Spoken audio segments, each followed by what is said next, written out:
পৃথিবীতে বেশিরভাগ মানুষই একজন সফল হয়ে গেলে তার সফলতা আমরা দেখতে পারি না। অর্থাৎ যদি কোনো ব্যক্তি সফল হতে থাকে তাহলে তার সফলতা আমরা দেখতে পারি না, এবং তাকে কিভাবে নিচে নামাতে হবে সেটার ব্যাপারে আমরা চিন্তা করি, অথবা কিভাবে তাকে বিট করতে হবে সেটার ব্যাপারে আমরা চিন্তা করি। অথবা আমাদের দেশ সহ পুরো উপমহাদেশ এবং সারা ওয়ার্ল্ডেই বেশিরভাগ মানুষই যে কাজটা করে থাকেন সেটা হলো, যদি একজন ব্যক্তি সফল হতে থাকে তাহলে তার সফলতা কিভাবে আটকানো যায় অথবা তাকে কিভাবে বিট করা যায়। স্পেশালি যদি আপনি সেম ইন্ডাস্ট্রিতে হয়ে থাকেন অথবা সেম কম্পিটিশনে আপনি থাকেন, তাহলে আপনার কম্পিটিটরদের ব্যাপারে এরকম ভাবে আপনি চিন্তা করতে থাকেন। But in reality nobody is taking your lakh. আপনার কপাল কেউ নিয়ে যাচ্ছে না। সুতরাং আপনি যদি জাস্ট 1 মিনিট পজ দিয়ে চিন্তা করেন যে আচ্ছা, আপনার রিজিকে যেটা আছে সেটা আপনার কাছে আসবেই, আর কেউ এটা আটকাতে পারবে না।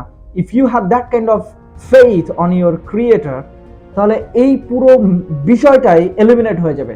যে অন্য আরেকজন সফল হচ্ছে, তার সফলতায় গিয়ে আপনিও তখন তালি বাজাবেন। তার কারণ কি? তার কারণ আপনি জানেন যে এটা আপনার প্লেট থেকে যাচ্ছে না, তাদের প্লেটের খাবার তারাই খাচ্ছে, অর্থাৎ তাদের রিজিক তারাই খাচ্ছে, তাদের কপাল নিয়ে তারাই চলছে, আপনার কপাল নিয়ে আপনি চলছেন। সো এই একটা প্রবলেম আমরা সোসাইটিতে দেখি যে লার্জ স্কেলে আমরা একজন আরেকজনের সফলতা দেখতে পারি না। আমি আপনাদেরকে একটা কথা বলতে চাই, ওয়ার্ল্ডটা একেবারে অ্যাবান্ডান্সে পরিপূর্ণ, কিন্তু আপনি কেন নিজের মাইন্ডটাকে ন্যারো রাখছেন? আপনার অবশ্যই ন্যারো মাইন্ডসেট থেকে বের হয়ে আসার চেষ্টা করা উচিত। তার কারণ আমি আবারও বলছি, আপনার প্লেটের খাবারটা আপনি পাবেন, অথবা আপনার প্লেটের খাবারটা আপনাকে জোগাড় করতে হবে, অন্য কেউ আপনারটা নিয়ে যাচ্ছে না।